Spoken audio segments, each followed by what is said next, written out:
Most adults remember where they were on the morning of Tuesday, September 11, 2001.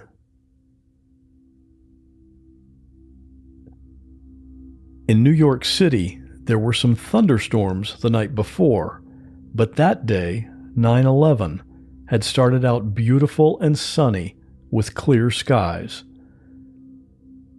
Then people started noticing that some large passenger planes were flying too low. 911, operator 110. Yes, I live in Staten Island. I'm sitting out front, and this plane, I'm telling you, it's so low. It's the second time it came around. I really ain't expecting it to land in the water. I mean, it's that low. I could see the Bayonne Bridge from my front door. And there's a fighter jet escorting it, but the second time, I have to tell you, it looks pretty low. I mean, it's banking really steeply, so I don't know what's going on with it, but I'm not one to make phone calls like this, but I was wondering if there's something wrong with it. 311 emergency? I'm in Jersey City, New Jersey, and we want to know what's going on because there's like planes, look, they're going inside the buildings, everybody's outside going crazy. There's what? It looks like planes are they're trying to go in the building, everybody's outside going crazy. What's trying to go in the building? It didn't sound like a plane was trying to go into one of the buildings. A plane? Yeah, but they don't know if it's federal practices they do in the air, but we're all outside by the Hudson, and we don't know what's going on here. There's no cops, nobody's telling us anything. When the first building was hit, there was confusion. Even the office workers who were in the building didn't know exactly what had happened, just that there was an explosion and lots of smoke. Police operator 1886, where is your emergency? Yeah, hi. I'm on the 106th floor of the World Trade Center. We just had an explosion on the 105th floor. The 106th floor? Yes. 106, okay. We have a conference up there. There's about 100 people up here. What is your last name? Hanley, Hanley. We have smoke, and it's pretty bad. This is on the 106th floor, right? Hello? Okay, we have the job. Let me connect you with the fire, okay? Yes, it's fire, smoke. You have we have... Hold on, let me connect you with the fire, okay? Here, we can't get down the stairs. Hold on, let me connect you with fire.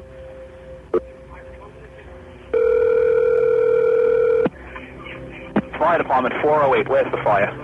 Yeah, hi. I'm on the 106th floor of the World Trade Center. We just had an explosion up here. Okay, 106th floor.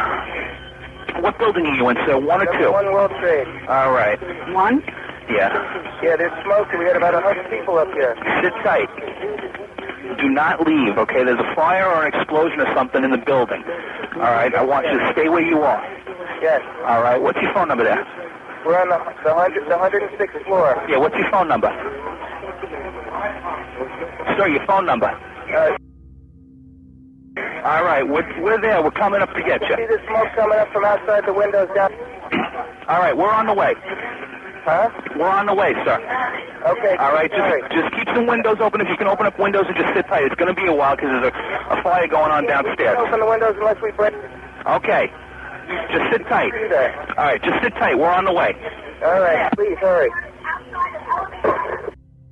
The New York metropolitan area is home to the busiest airport system in the United States, with 3 major airports, JFK, Newark, and LaGuardia. On that morning, the air traffic controllers were also communicating about what they were seeing and trying to figure out what was happening. Anybody know what that smoke is in Lower Manhattan? I'm sorry, say again? A lot of smoke in Lower Manhattan. A lot of smoke in Lower Manhattan? Coming out of the top of the World Trade Center building, the major fire. Hey, can you look out your window right now? Yeah. Can you see a guy at about 4,000 feet, about 5 east of the airport right now? Looks like he's... Yeah, I see him. You see a guy, look, is he descending for the building also? He's descending really quick, too, yeah. Well, that's 2,500 feet now. He just dropped 800 feet in like one sweep. That's another situation. Another one just hit the building. Wow. Wow. Another one hit it hard. Another one just hit the World Trade. The whole building just came apart. Holy smokes. On the ground, there were many 911 calls coming in. Firefighters were deployed from stations all over the city, as well as police officers from the NYPD and the Port Authority. One of the people involved on that day is my guest for this episode, Tim Brown. He was a New York City firefighter for 20 years, and that knowledge and experience led to a job working in the mayor's office. He was specifically equipped to know what to do when any big emergency happened. He was one of the people who were in charge. But like everyone else that morning 20 years ago, he had no idea what he was about to experience. Real people in unreal situations. There is a man standing in front of me in my bedroom. My friend has been shot. I'm literally inside the river, and I'm inside my car. He had told me multiple times that he was going to set himself on fire. If you say my name or try to look at me, I'm going to kill you. And he was just sobbing. He said, Mom, tell me you're going to be okay. And I jumped on the hood of the car, and I held on. And I looked into the garage, and he was hanging from the rafters. I had somebody standing on my neck. He's better to me dead. I want him dead. I'm Scott Johnson, and this is What Was That Like?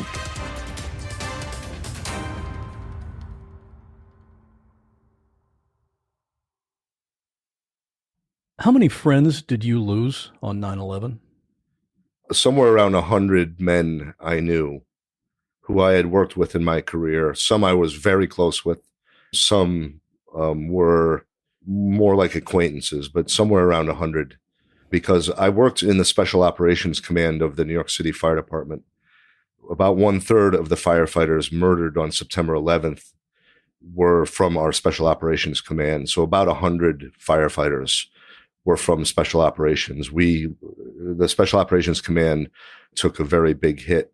And then I knew a bunch of the NYPD police officers because out of their 23, 14 were from their elite Special Operations Emergency Service Unit. And I was on the FEMA Urban Search and Rescue team with those heroes. We actually went to Oklahoma City together after the bombing there in 1995. So I spent 5 or 6 nights on the pile of that collapsed building, searching with these men. And then they were murdered also on September 11th in a subsequent terrorist attack. What was your actual job in New York City at that time? I was a firefighter for about 18 years, and I had become friends with Mayor Giuliani, and he had been asking me for a few years to go into his newly created Mayor's Office of Emergency Management. And I refused for a while because I was enjoying my job in Rescue 3 in the Bronx. But eventually in 1998, I did move out of a firehouse, and I, kind of put on a tie and worked for the mayor and represented him at the scene of larger disasters and emergencies. So it was the Mayor's Office of Emergency Management where I was on September 11th. And I know your office was in 7 World Trade. Yeah. Where was that in relation to the Twin Towers? So 7 World Trade Center was directly across Vesey Street from the North Tower, which was 1 World Trade Center. And the way we used to try to remember that, because it's very confusing, is it's the building that has the towering antenna on it, kind of like a number 1. So we were directly across the street from 1 World Trade Center, which was the first of the towers to be struck by a passenger jet. What were you doing when the first plane hit? And that was just before 9 a.m., correct? Right, 8:46 a.m. Eastern time. I had gone into the office a little before 8 a.m., and I always went to the cafeteria on the 3rd floor, and I ate my breakfast there. I had my Cheerios and juice and some tea, and I read the newspapers. I would buy all the local newspapers and read them. This was before we had smartphones, so you had to actually go buy the physical paper. And I would just blow through the papers just to ensure I was up to date on what was happening in the city. The power went out in our building, and for a modern high-rise building, that's fairly unusual. And 5 seconds later, the power kicked back in, and I knew we had lost our power source, our main feed, and that we were now on backup generator power, because that's how the building was designed. But I didn't hear or see anything immediately. But when the power went out, the people who were sitting at the glass facing the North Tower all at once jumped up and started running and screaming toward the exit. I didn't know why, and I grabbed this young lady by the shoulders, and I kind of had to shake her back to reality. And I said, "What happened?" And she said, "A plane just hit the tower." And that was the first that I knew of it. Now, Scott, this was not a very unusual thing. I mean, it was unusual, but not unprecedented, I guess, because this had happened before, where a pilot has a heart attack and his plane runs into one of the high rises, or, we had the bomber jet in World War II crash into the Empire State Building. So it was not completely unusual, but it was still a major emergency. That's what we do, right? So, time for action. You knew immediately what your job priority was going to be that day, even though you didn't know what happened yet. You're right. Game face on. This is what we trained for. This is what our experience is. I went up to the 23rd floor where our emergency operations center was located, including my office. I wanted to face-to-face with the supervisor of we called it Watch Command, which is our listening post, because we had to do a full activation of our emergency operations center, which means they needed to make about 150 phone calls to bring in all our partners from federal, state, local, and private sector to support this developing disaster that's happening across the street. Supervisor Mike Lee was there, and I kind of across the room, we caught each other's eyes, and I gave him the thumbs up, and he gave me a thumbs up back, like full activation. I ran over to the Emergency Operations Center where Supervisor Mike Berkowitz was, and the same thing. I said, "Mike, full activation." He gave me the thumbs up. He was already powering up the 150 workstations, all the screens, kind of like a Star Wars command center, because very soon that was going to be filled with 150 people from different parts of the region who were going to be supporting the incident commander in the North Tower. I went to my desk and I grabbed all three radios, portable radios, the OEM radio, the NYPD radio, and the FDNY fire radio. And I put the PD and the FD in my back pockets, so I had them with me, and I carried the OEM radio down to my car, which was parked on Vesey Street, right outside 7 World Trade Center, and right at the kind of base of the North Tower. I took off my tie and my dress shirt, and I put on our raid jacket, which says Mayor's Office on the front and back, and my heavy leather boots, and they made us wear this stupid green helmet so that we were identifiable as Mayor's Office guys. We're trained as firefighters to always look at 3 sides of a building that is being destroyed by fire or collapse or whatever it may be. And I wanted to do that before I went into the North Tower.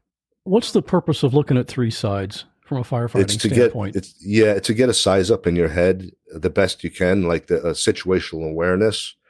I was not the firefighter or the police officer. I could kind of take a step back a little bit, and I just wanted to get a better idea of what was happening from the outside, because once you go in, your vision is blocked off, and your hearing, you're just kind of in a cocoon when you're inside. And I just wanted to take probably a minute, not even a minute, to take a look. In order to do that, I had to run up from the street level to the plaza level. And there was an exterior 1-story concrete staircase that I ran up. Later on, this becomes a famous staircase called the Survivor Staircase, because hundreds or thousands of office workers used this staircase to run away from the developing disaster and live.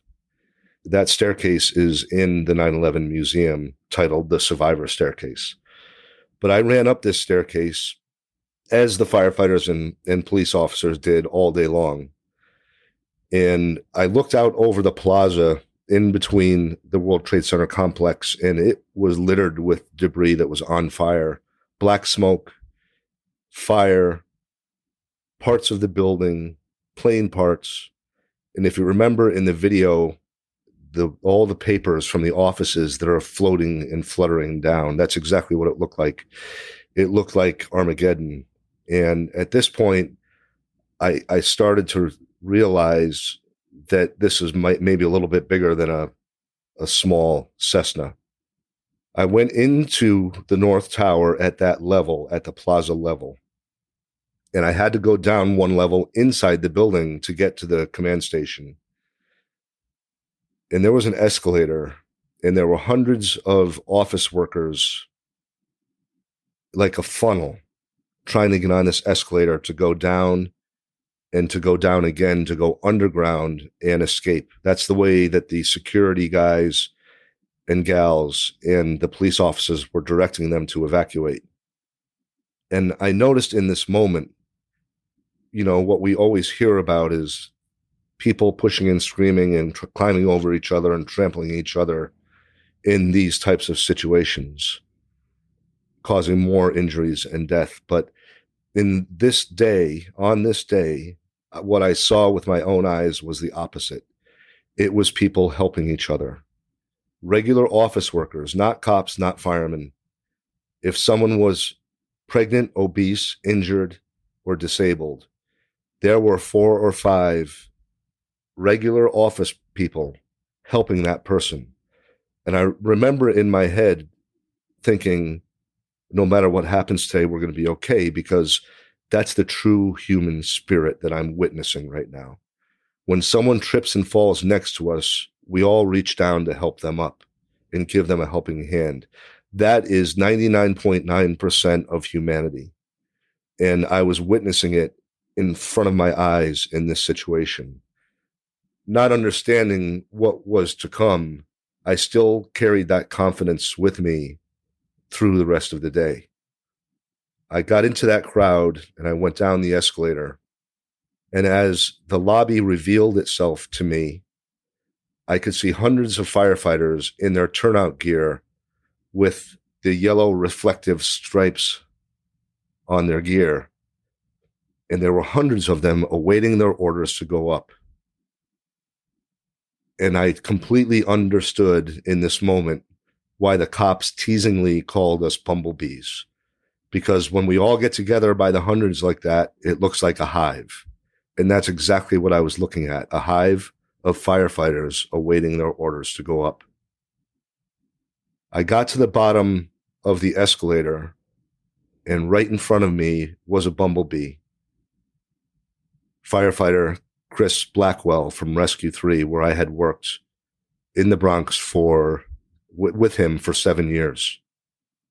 Not only was Chris a Bronx Harlem fireman who, we weren't really the reverent guys. We didn't really shave the way we were supposed to, and we didn't follow the rules we were supposed to. Our gear was all tattered and torn and burned up, and the helmet kind of sits a little off on your head because it's been in so many fires and it's all burned up. And that was Chris, the bumblebee in front of me. And not only did we work in the same firehouse together, but we worked on the same shift. So we were very, very close. We had been through tremendous, difficult situations before, and we'd always come through them relatively uninjured. And I loved this man like my brother. And we always greeted each other the same way. We came face to face, just a couple of feet away from each other. And Chris always had the unlit stub of a cigar in his mouth, in the right corner of his mouth. We came right up to each other. We came to attention. He reached up with his right hand, and he took the stub of a cigar out of his mouth. And we leaned in, and we kissed each other on the lips. And then we stood back at attention, and he put the cigar back in his mouth. And of course, I love this man, and this is why I kissed him. but we just thought it was the funniest thing that it grossed all the other firemen out. And so that's why we did it. I think it's hilarious too. You know, you're talking about the cigar in his mouth and a firefighter, a tough guy. It's all stereotypical New Yorker up until the kiss. It's wonderful. It's just, and we did this in the most horrific of situations, just to kind of bring people back to reality, you know. And we did this on the morning of September 11th. He was the first bumblebee I ran into.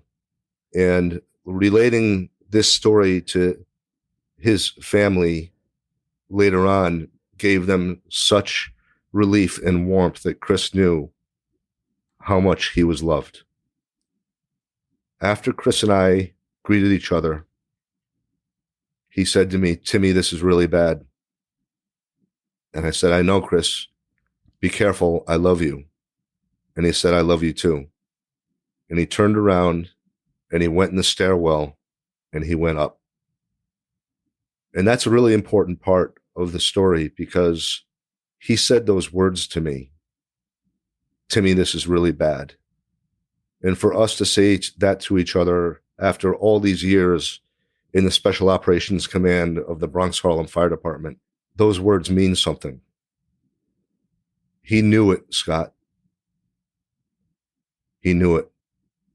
But you know what he did? He turned around and he went in the stairwell and he fulfilled his oath.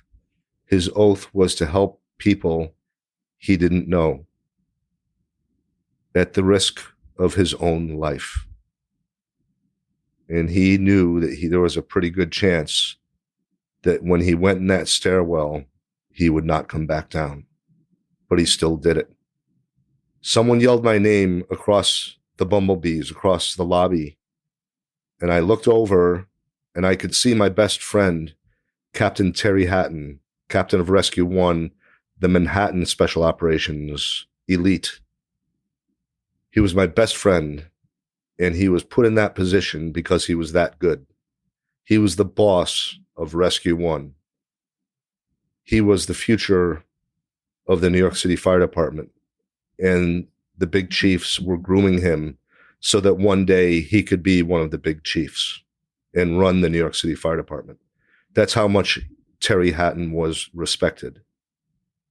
He had the experience and the knowledge, hard to find in one person. And he was always thinking 6, 7 steps ahead of everyone else. I ran over to my best friend. He was easy to spot because he was 6'4". With his helmet and boots on, he was 6'7", 6'8". And I ran to him, and he opened his arms up wide, and I ran into his chest, and I wrapped my arms around him, and he leaned down, and he wrapped his arms around me, and he squeezed me tight, and he kissed me on my right cheek. And he said in my ear, "I love you, brother. I may never see you again." And I blew him off because we had done so many very, very dangerous things together, things that no one should ever come back from, because I trusted him and I followed him wherever we went. And we always did it, and we always came back. But Terry was a smart one. And he knew it, and he said it to me. "I love you, brother. I may never see you again." And he kissed me on the cheek. After saying that to me, he turned around and he went in the stairwell with his men, the men of Rescue 1, and he went up. The men of Rescue 1 made it to the 83rd floor of the North Tower, where they were fighting the fire and saving the lives of people who were burned and broken. When there was an interior collapse, not the big collapse, but an early interior collapse, and they got trapped. And I did not witness this myself. This was told to me later on by firefighters who did witness, that my best friend, Captain Terry Hatton, was screaming into the radio the worst thing a fireman could ever say or hear. Mayday, mayday, mayday. Rescue 1 is trapped. Mayday, mayday, mayday. Rescue 1 is trapped. 83rd floor. The elite Manhattan firefighters, whose primary job was to save other trapped firefighters, were now trapped themselves. That's how bad this was. One of his men made it down to the lobby, minus his helmet. His head was full of blood, and he was begging for other firefighters to go back up and help him to get his brothers out of being trapped. I did not witness any of this because I would have been in that stairwell going up. A firefighter came into the lobby where we were screaming, another plane just hit the South Tower. And that's the first I knew of it. This podcast is sponsored by BetterHelp Online Counseling. Do you ever feel like you're just spinning your wheels? You want to get ahead in life and be happier, but sometimes it's like you're your own worst enemy. Or maybe you feel discouraged because of a relationship, or you're in grief because of losing someone you loved. Or maybe you recently lost a dog or a cat who felt more like family than some family members. Believe me, I know that feeling. Whatever you happen to be dealing with, BetterHelp can help you get through it by connecting you with your own licensed therapist. Their counselors are specifically trained to help you work through these things, and it's completely online and secure. Once you get signed up, you can be communicating with your counselor within 48 hours. You can message them 24/7, and you'll be able to have sessions every week by phone or video, whatever you're comfortable with. You can even change counselors for free if you want to. And even though you're hearing me do this podcast from the US, BetterHelp is available worldwide. BetterHelp user VI has been working with her therapist, Amanda Owen, and wrote this. Amanda has been a wonderful help to me. I struggle with severe anxiety, and at times it's random. Whenever I've felt alone and panicky, she has always been there.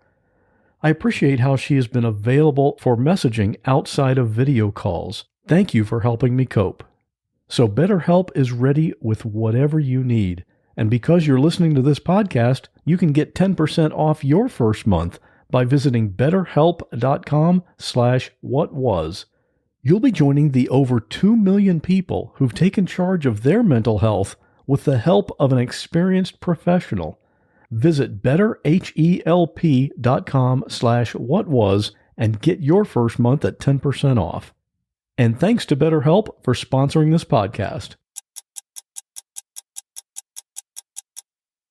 The leadership huddled up, and it was decided that myself and Assistant Chief Donald Burns would go to the South Tower to open that command post and take command of the second greatest disaster in the history of the city of New York, occurring at the same time, right next door to the first greatest disaster to hit the city of New York. Chief Burns, 41 years in the New York City Fire Department, possibly the most respected chief in the New York City Fire Department at that time. Another big guy, 6'4". And if you saw or you looked up in the dictionary, Irish fire chief, it would be his mug, because he had the red rosy cheeks, the permanent lines of experience in his face from his long nights standing outside in minus 10-degree snow and ice fighting fires. Every line in his face he earned. And Chief Burns grew up in the outer boroughs, so he had a little bit of a thicker New York accent. And he only talked out of the right side of his mouth. And he talked fast. And I said, Chief, what do you need me to do? As we ran from the North Tower to the South Tower. He said, Timmy, there's not much you and I can do. I've ordered the fifth alarm. Another 350 firefighters. But the fifth alarm is going to the other building. We got to wait. Do your best and be careful. And I saluted Chief Burns, my friend. And I said, yes, sir. A woman came over to us screaming that there were people trapped in an elevator Chief Burns gave me the nod. Go with her. Chief Burns went to the command post. I followed this lady, and she took me right to the elevator banks of the South Tower. She took me to one elevator specifically, and the hoistway doors to the elevator were open, and you could see into the shaft. But the elevator car was stuck at the top, and you, just like 1 foot, you could see into the elevator car. You could see all the people's feet who were trapped, and they were screaming. And I could see the men's suit jacket and dress shirt as their hands and wrists were trying to pull the elevator down another foot or two so they could get out. And they were screaming. I did not know at the time that they had just taken a 70-story free fall, because when Flight 175 slammed into the South Tower, it snapped the cable and their elevator free fell 70 floors. But the emergency brakes on the elevator worked as they were supposed to and stopped it before it hit the concrete pit and saved their lives. But now those elevator brakes were locked on and they were not letting go. And there was no way that human strength was going to move that elevator car. In addition to all of this, the elevator pit below them was full of jet fuel that was on fire, and they were getting burned. And what they needed was a firefighter, not a mayor's office guy. In my kind of panic, I guess, at seeing this, I mean, this all took 5 seconds, right? I turned to my right to see if I could just see something or someone to help. And my shoulder hit a person, and I looked over, and it was a bumblebee. And I looked up at his face, and it was firefighter Mike Lynch from Ladder 4, a young firefighter who I had helped train in the 90s, early 90s. He was my friend, and he was a real good firefighter. And in fact, he was so well respected that Captain Terry Hatton was recruiting him to go to the Elite Special Operations Rescue 1. So we had great confidence and faith in firefighter Michael Lynch from Ladder 4. And he put his hand on my shoulder, my right shoulder, and he squeezed it a little bit, and he said, "Timmy, I got it." 3 words, I got it.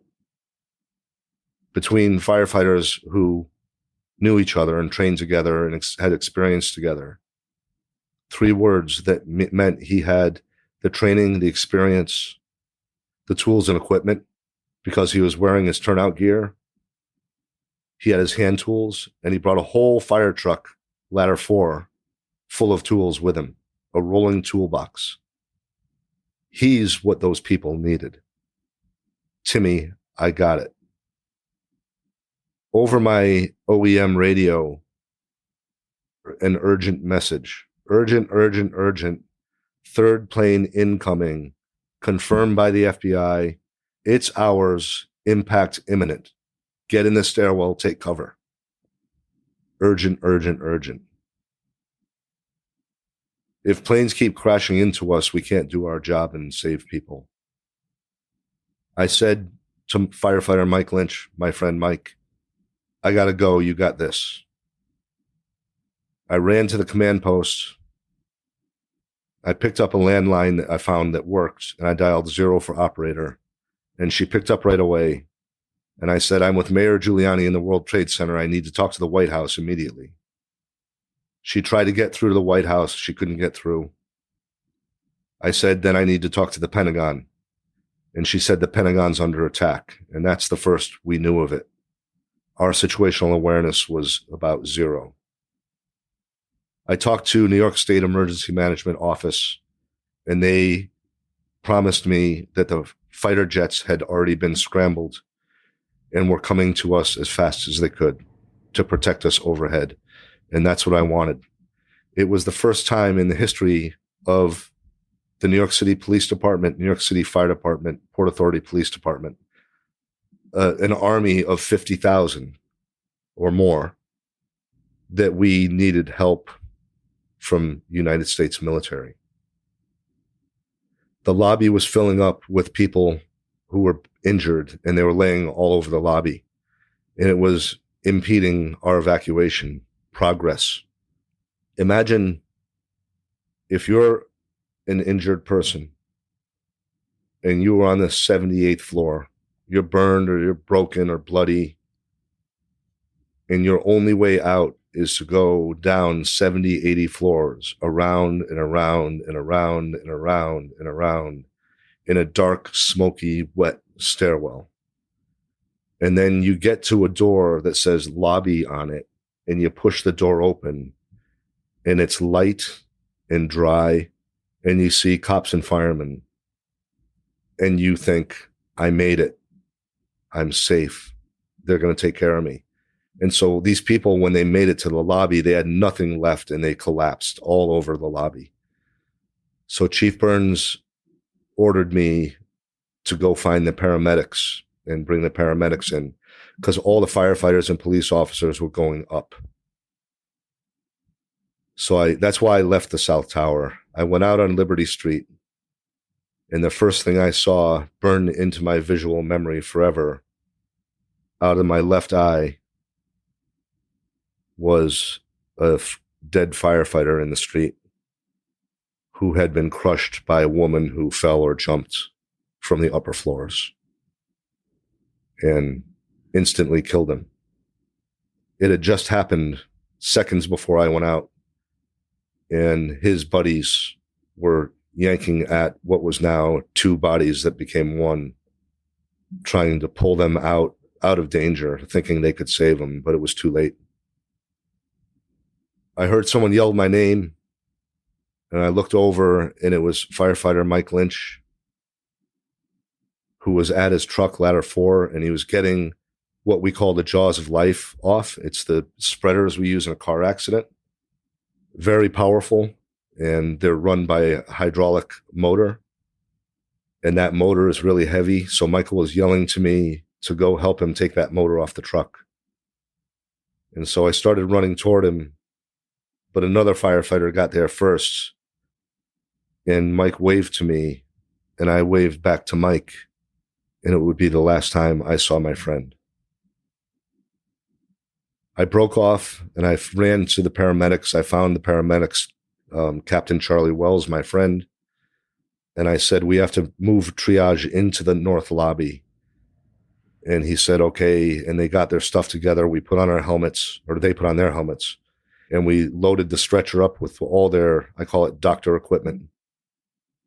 And myself and 3 paramedics with the stretcher went running from West Street back up to Liberty Street, heading back into the South Tower lobby. We were running on the sidewalk right along and very close to the Marriott Hotel, which was 3 World Trade Center, which adjoined the South Tower 2 World Trade Center. As we rounded the corner, because the South Tower was set back on the sidewalk a bit, we were about 20 feet from the door of the South Tower when it collapsed.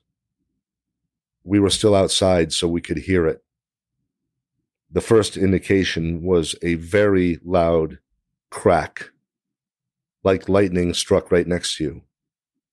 It was so loud that it reverberated through the canyons of Lower Manhattan. But we knew, it was so loud, we knew what it was. Without saying anything. Anybody that heard that knew what it was. Did you ever expect one of the towers to actually collapse? No. Our fire department expert on collapse, Chief of Special Operations Ray Downey, had the conversation with the mayor in the North Lobby early on.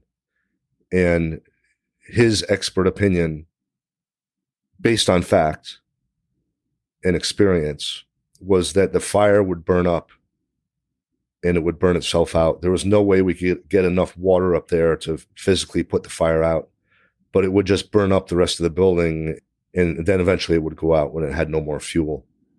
And that's truly what Chief Downey believed at that time, and that's what any collapse expert in America would say. So it was completely unexpected, but for whatever reason, I guess it was so loud that we knew. And we're trained as firefighters, you can never outrun a collapse. You have to seek immediate cover. So I yelled to the paramedics, follow me into the 3 World Trade Center, which was the Marriott Hotel, which was adjoining. We had just run by the doors into the Marriott, and I knew we had just run by them. And I knew that we had to get into that building to protect us from the collapsing tower. So we ran in those doors, and it was as clear as the room all of us are sitting in right now. And with the snap of your fingers, it went pitch black, and I hit the ground. We were in the restaurant called the Tall Ships Restaurant, which was the restaurant in the lobby of the Marriott Hotel. Everything that wasn't nailed down was blowing in our faces because 2 World Trade Center was collapsing on 3 World Trade Center, and 3 World Trade Center was now collapsing around us. You couldn't see because of the dust. You couldn't breathe because of the dust. The dust was so thick, it was filling up your nose and ears and mouth and eyes. And I was trying to stick my mouth in my shirt to try and filter some of the dust. I'm on all fours, and I'm crawling away from where the collapse is coming at us as fast as I can. And I know from my experience that if I can find a vertical column, it's the only chance I have at living. Because I know from experience in collapses that we find people alive next to vertical columns, which are the strongest part of any building. And so I'm crawling as fast as I can, desperate to survive. And I found a vertical column, and I wrapped my arms around this huge column, and I squeezed with all my might. And this wind is lifting my legs off the ground. It blew the helmet off my head, and I'm trying with all my strength to hold on to this column because I know it's the only shot I have at living. And I just waited to be crushed. And my thought in that moment was that I wasn't ready to die. I'm not afraid of dying. I just wasn't ready to die. And I wanted to hold my brother one more time and my family one more time and tell them I love them. And I just waited to be crushed. And as fast as it started, Scott, it stopped. And it was less than 30 seconds, the whole thing. And I was alive. I crawled desperately to try to get back to Liberty Street, where I had come in. But, of course, the landscape was completely different now because the building collapsed. You know, you still couldn't see. You still couldn't breathe. I came to a truck, and the engine was running. It was a diesel, I could tell, and the headlights were on. You would think I would recognize it if it was a fire truck. I did not recognize it as a fire truck. And for whatever reason, in my panic and desperation to get out, all I could think of was that it was a truck bomb. And so I turned around and I went deeper into the restaurant, deeper into the hotel, trying to get away from what I perceived was a truck bomb, which it turned out not to be. And I came to a metal roll-down gate that was meant to separate the restaurant from the hotel lobby when the restaurant was closed. And in the collapse, this metal roll-down gate had come down, but I was pretty determined to go through it. And so I reached my fingers under it and lifted it up. And it lifted up. And when I did, all these fingers came from the other side, from people who were trapped on the other side of it. And together we lifted this roll-down gate up, and I said, we have to go that way. There was about 15 people, firefighters and civilians, who they were rescuing. And they said, there is no that way, it's gone. The collapse had come in right behind them in the lobby of the Marriott Hotel. It had killed half the people they were with and taken them and their bodies in the floors down 7 stories. So right behind them was a 7-story drop. And they were on this ledge between this 7-story drop and the metal roll down gate. So when we opened the gate up, when we pulled the gate up, it was their salvation and now my salvation. And we turned around again and went back into what was left of the restaurant. And we crawled across the steel in the rubble. And one of the ladies in the line we had formed saw a really bright flashlight on the outside, and she could hear the firefighter yelling, come to me. And so we formed a chain, and we all followed and made our way out to this firefighter. And that's the story of my survival. There were about 35 people in that area of the Marriott Hotel who survived, which was very unusual. There were really only 2 pockets of people in the 18-acre complex who survived. They did a scientific study of that space where we were, and it was determined scientifically that that wind that tried to blow me out into the street, that lifted my legs up off the ground, was 185 miles per hour. And so I have no idea how I was able to hold on to that steel column, other than to say that God did not want me at this point in my life. There are too many steps there that kept me alive for me to think anything other than he, with a capital H, was not ready to welcome me into his kingdom just yet. And over the last 20 years, I think this is exactly why. Because he wanted me to tell the story of the heroes, the 343 firefighter heroes, the 37 Port Authority police heroes, the 23 NYPD police heroes, who all fulfilled the oath they had taken when they became firefighters or police officers, that they would give their life if it meant saving the life of someone they didn't know. And that's what these firefighters and police officers did, right? They all did what Captain Terry Hatton and firefighter Chris Blackwell and Captain Patty Brown did. They went in that stairwell and went up knowing that they probably would not come back.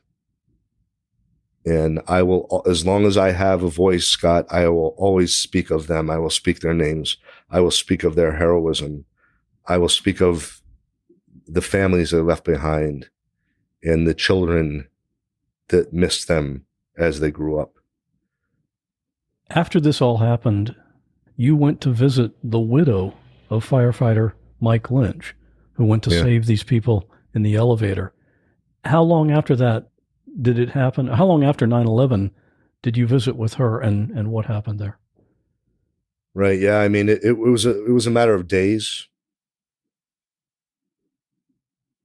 I mean, we were reeling, right? I mean, there's no other way to say it. It was, it was us trying to manage chaos, but the chaos was so big that all we could do was manage our little piece of it.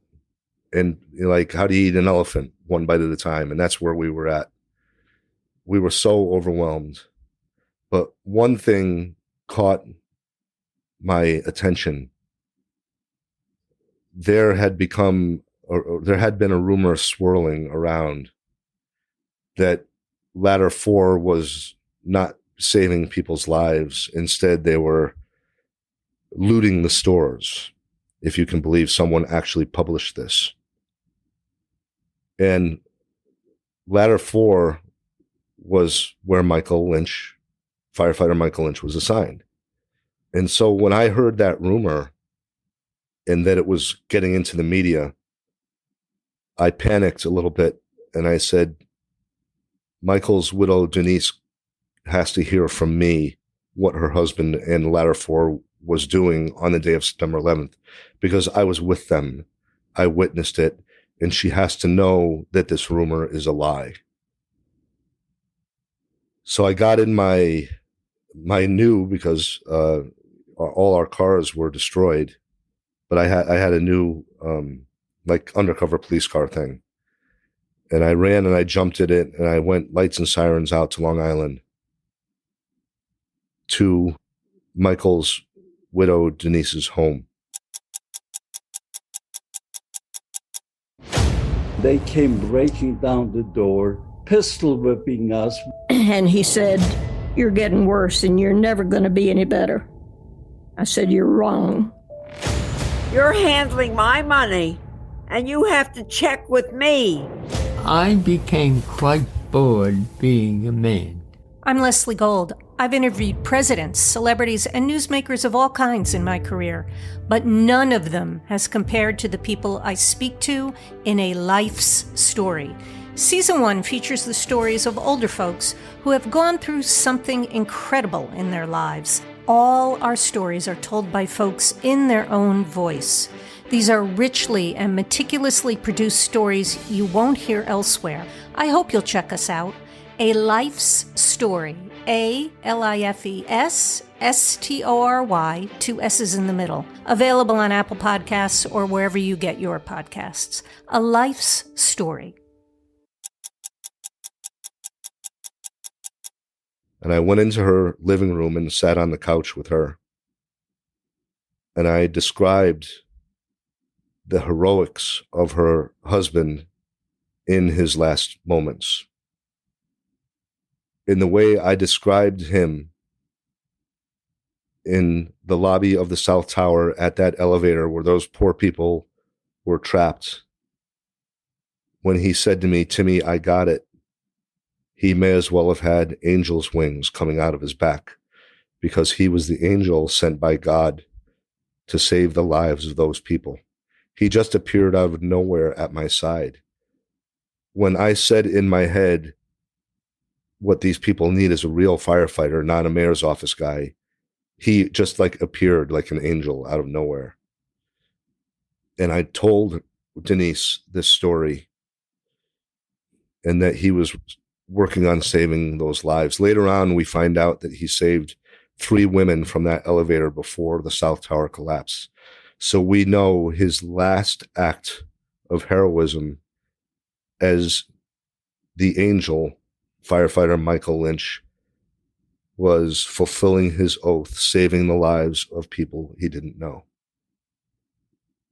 Unfortunately, he couldn't get them all out, but we know he got 3 out.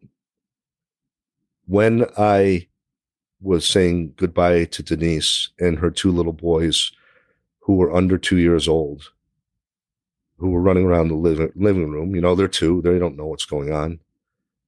I gave her my contact info, and I said, one day when your sons are older and they want to know about their hero dad, please ask them to find me. I'd be happy to talk to them. Well, about a year ago, I got an email from Michael Francis Lynch Jr., 22 years old, asking me if I would tell him about his dad. And I said, yeah, let's meet down at my favorite place down at the World Trade Center now called O'Hara's Pub. We'll walk over to your dad's name on the memorial and we'll talk about your dad. And just like his dad, 6'4", handsome as could be, with a steel soul, confident as ever, and 22-year-old, that his demeanor and appearance was like he was a 40-year-old man. And I told him about his dad and his dad's heroism in the last minute.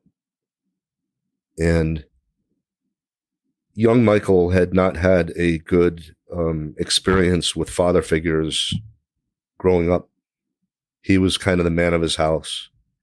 Men came and went in his life.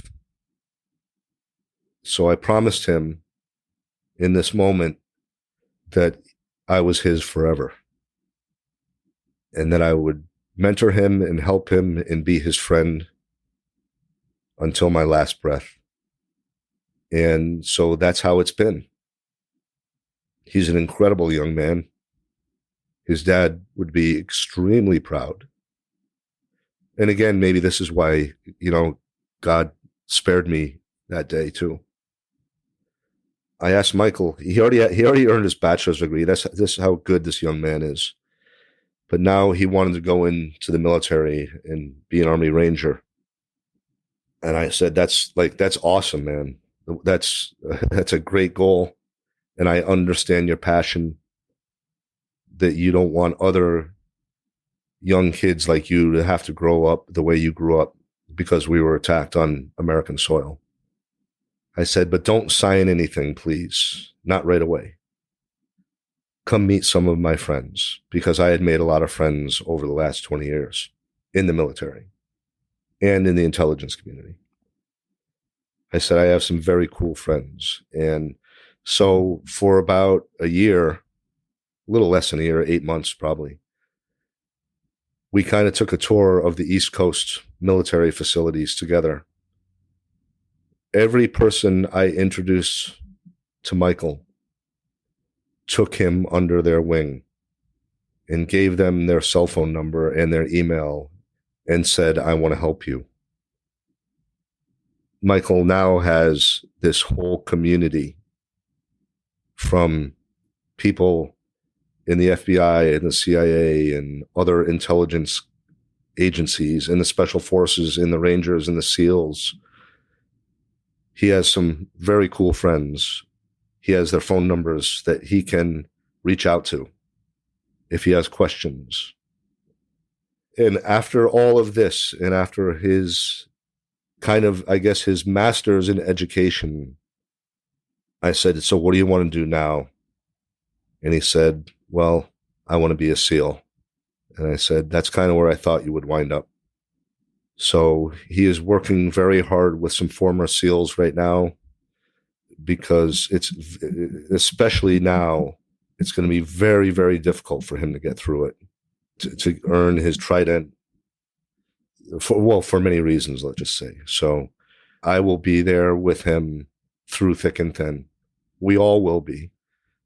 And I feel like he has been one of the greatest gifts I've had in my life.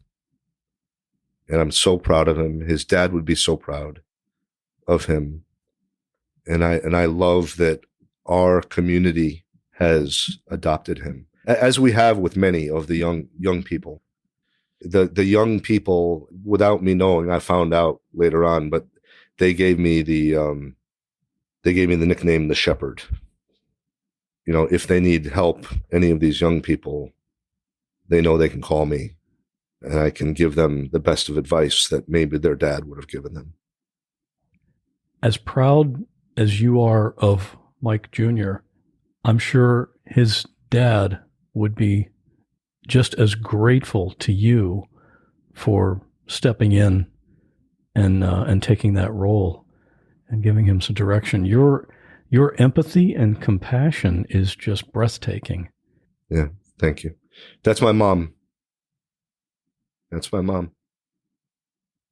Yeah, she left us last year, but she did instill that in all 5 of her children, and that's, you learn that stuff when you're a kid, and I thank her forever for that, and I'm happy I can give it back.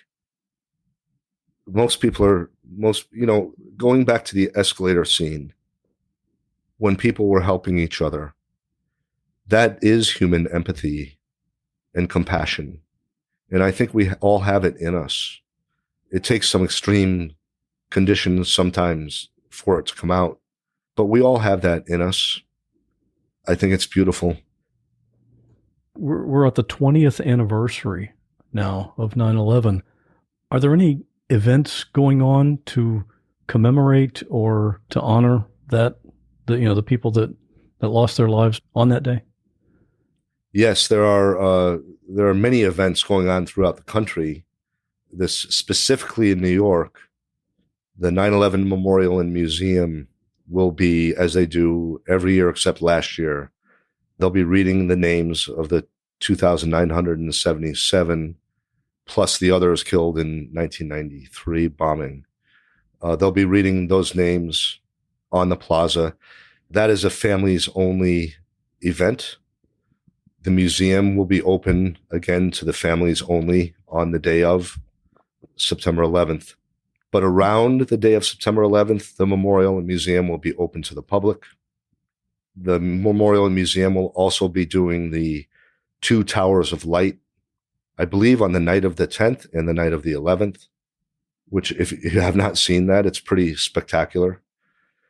And then the Stephen Siller Tunnel to Towers Foundation is doing numerous events, the biggest of which right now is that the CEO, Frank Siller, whose brother, Stephen Siller, was a hero New York City fireman murdered on September 11th. Frank is walking from the Pentagon to Shanksville, Pennsylvania, to the World Trade Center in New York. It's about 537 miles he's walking. He is 68 years old. He had a heart attack last year. He's in the best shape of anyone that age maybe I've ever met. He's going to make the whole 537 miles. There are events along the way. Every Saturday, they do a remembrance parade in different parts of the East Coast. And when he gets to Staten Island, which is where his family is from, we will be having a welcoming remembrance parade for Frank on, I think it's the 9th. And then on the morning of the 11th, a few of us will walk with him from Staten Island over the Verrazano Bridge into Brooklyn to Squad 1, FDNY Squad 1, which is where Stephen Siller worked. And we'll have a remembrance ceremony there at Stephen's firehouse. And then we'll walk, retracing Stephen's footsteps to the mouth of the Brooklyn Battery Tunnel, the tunnel that Stephen ran through with 60 pounds of gear on the morning of September 11th. And Stephen's family will retrace his steps through the tunnel to the other side, where we will meet them to the World Trade Center, and then we'll have a remembrance there. So that's kind of like the big event. It's to raise awareness of the Tunnel to Towers Foundation, which is my number one charity. And then the other big event that has not been done before, that the Siller Foundation is spearheading, is on the 12th, September 12th, we will be at Ground Zero reading the thousands of names of the first responders who died from 9/11 illness subsequent to 9/11.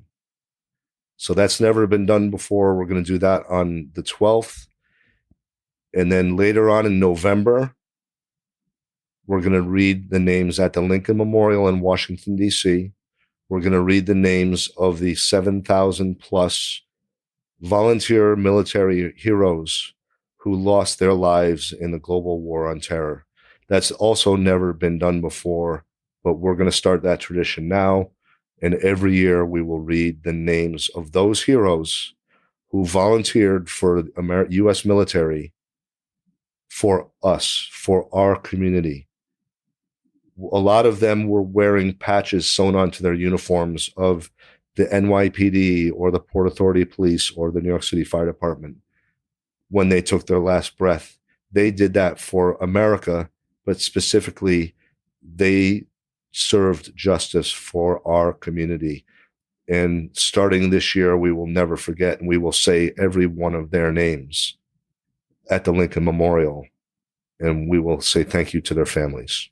I love that. Those are names that should never be forgotten. Yes.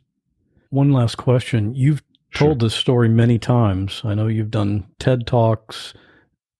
Why do you feel it's important for people to know this? Shortly after 9/11, probably in the days after 9/11, what started appearing in every firehouse and on every firefighter's bumper sticker was the mantra, never forget. And if we don't speak, if I don't have a voice and speak their names loudly, we will forget. I made that promise to them back then. The police officers, firefighters, and now the military. Because for us, Scott, September 11th is every day. For example, young Michael Lynch, he grew up without his dad. His brother Jack grew up without his dad. Their mom grew up without the father of her children. She had to do it all on her own. And this is true for all the families. The nearly 3,000 murdered on September 11th. It's true for all of them. For the 7,300 plus military heroes, the thousands who died from 9/11 illness, all those families live 9/11 every day. And we have to remind America and the world of their heroism and their sacrifice so that we can live in freedom. If we don't remind America and the world, then we have failed and they have lost their lives for nothing. Tim Brown, thank you for your service. Thanks for sharing your story. Thank you for having me and sharing the story. If you want to check out the charity that Tim mentioned, it's called the Tunnel to Towers Foundation, and the website is t2t.org. That's the letter T, the number 2, and the letter T again, .org. And if you'd like to contact Tim directly, his email address is in the show notes for this episode at whatwasthatlike.com/88.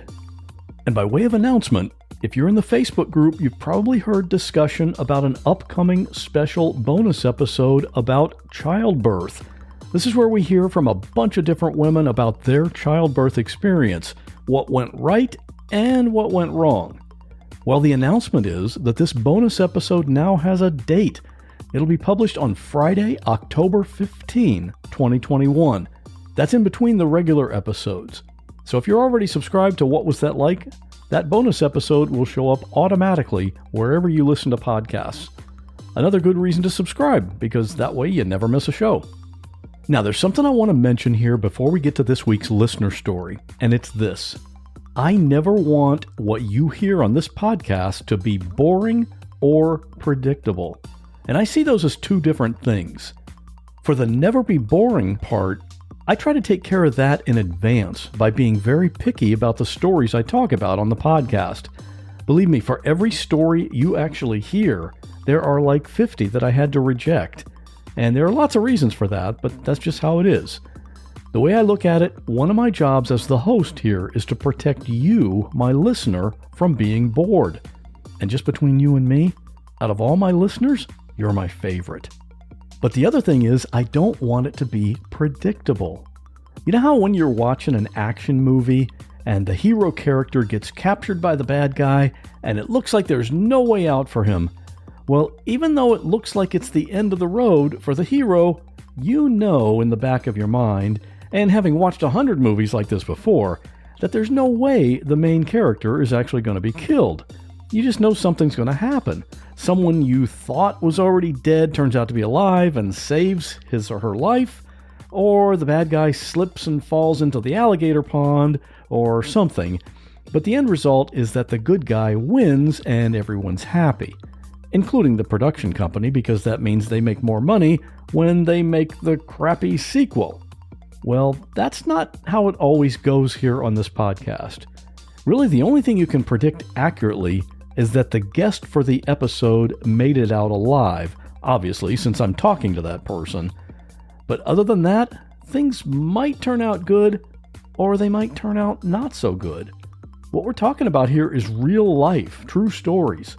And real life doesn't always have a happy ending. But I'd rather talk about reality than have a Hollywood scripted ending. I hope that's the way you like it too. If you have any comments about that, agree or disagree, please come over to the Facebook group and let's talk about it. Whatwasthatlike.com/Facebook. And now, this week's listener story. Stay safe. I'll see you here in 2 weeks. Hello, everyone. My name is Natalia. I'm Brazilian, and I work as an English teacher here in Brazil.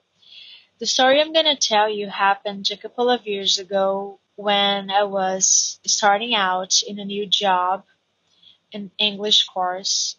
And during one of my classes, I had a very bad bellyache. So in the short break between two classes, I ran to the bathroom to relieve myself, and the bathroom was connected to the teacher's room, where all of my colleagues were gathered, waiting for the next class to start. So I was really embarrassed of opening the door and let everybody smell the reminiscent odor of my diarrhea. So I had the idea of opening the bathroom's window to let the wind circulate a little before opening the door. But the window was stuck. It was like glass made and it was stuck. And as I tried to force it, it fell. It fell and it broke into a million pieces on the ground, and everybody heard the noise, and they knocked on the door, asked if I was all right, so I had to open it.